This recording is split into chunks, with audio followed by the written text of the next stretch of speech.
Morning students, आज हम लोग chapter 16 mineral and energy resources का क्वेश्चन आंसर्स करेंगे। तो उसका एक्सरसाइज पे आप आ जाओ, अपना बुक खोल लो अपने सामने और उसके एक्सरसाइज पे आ जाओ। तो फर्स्ट उसका जो सेक्शन है ए, वो है fill in the blanks.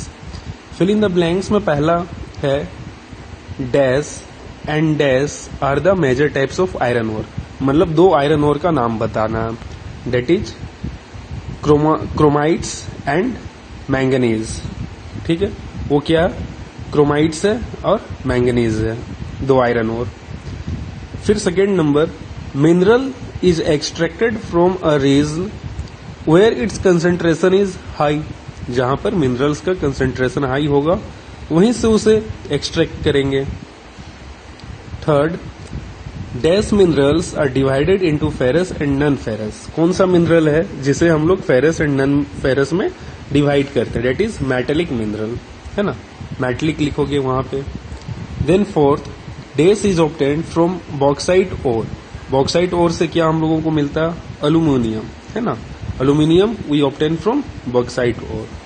Then fifth, dash sources of energy are inexpensive, है ना, कम खर्चीला, and do not create any bad impact on environment, और एनवायरमेंट पे किसी तरह का बैड इम्पैक्ट नहीं डालता है। ठीक है, बुरा प्रभाव नहीं डालता। That is non conventional source energy. ठीक है, वो non conventional source of energy है। ये सारा आंसर रहा फिल इन द ब्लैंक्स का। ये चैप्टर ऑलरेडी मैं कवर करवा चुका हूँ, यूट्यूब पे लेक्चर इसका अपलोड होगा। अगर किसी को फिर से देखना है तो यूट्यूब पे जाके प्लेलिस्ट से, ठीक है, देख सकता है। देन नेक्स्ट है right a technical term for each of the following statements. मतलब कि टेक्निकल टर्म, तो इसे इजी लैंग्वेज में क्या बोल सकते हैं कि डेफिनेशन दिया हुआ है एक साइड और उसका टर्म्स बताना है कि किस टर्म का डेफिनेशन दिया हुआ है। जैसे कि पहला एक डेफिनेशन लिखा हुआ है, hard substances with a shine and lustrous are extracted from the earth. वो कौन सा सब्सटेंस है जो हार्ड सब्सटेंस होता है और शाइनी, चमकीला और लस्ट्रस रहता है? ठीक है, वो कौन सा वैसा रहता है?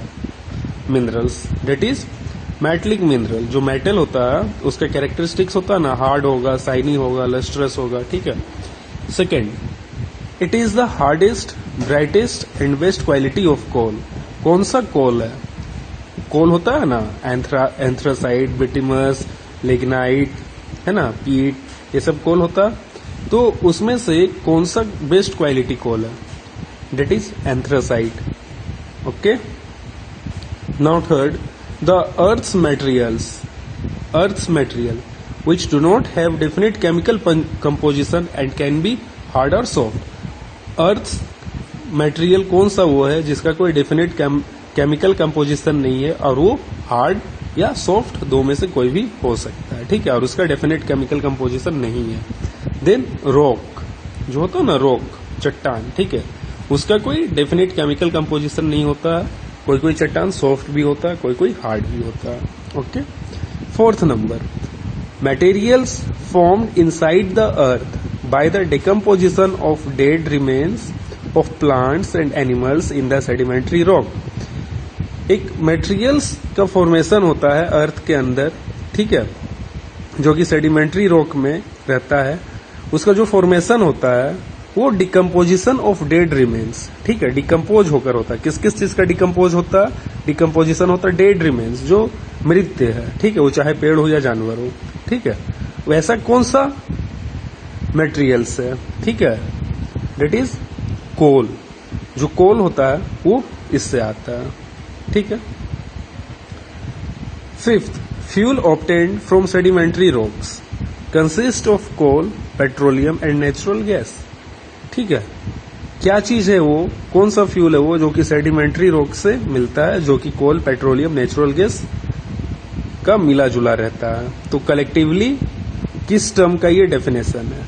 कौन सा टर्म का डेफिनेशन डिफाइन करता है कि वो एक फ्यूल है जो कि सेडिमेंट्री रॉक में कोल, पेट्रोलियम या नेचुरल गैस के तौर पे रहता है? That is fossil fuel. Fossil fuels जो होता है वो सेडिमेंट्री रॉक के नीचे रहता है ना, वो कोल, पेट्रोलियम या नेचुरल गैस के फॉर्म में रहता है। तो ये आपका फिल इन द ब्लैंक्स और टेक्निकल टर्म्स हो गया आज।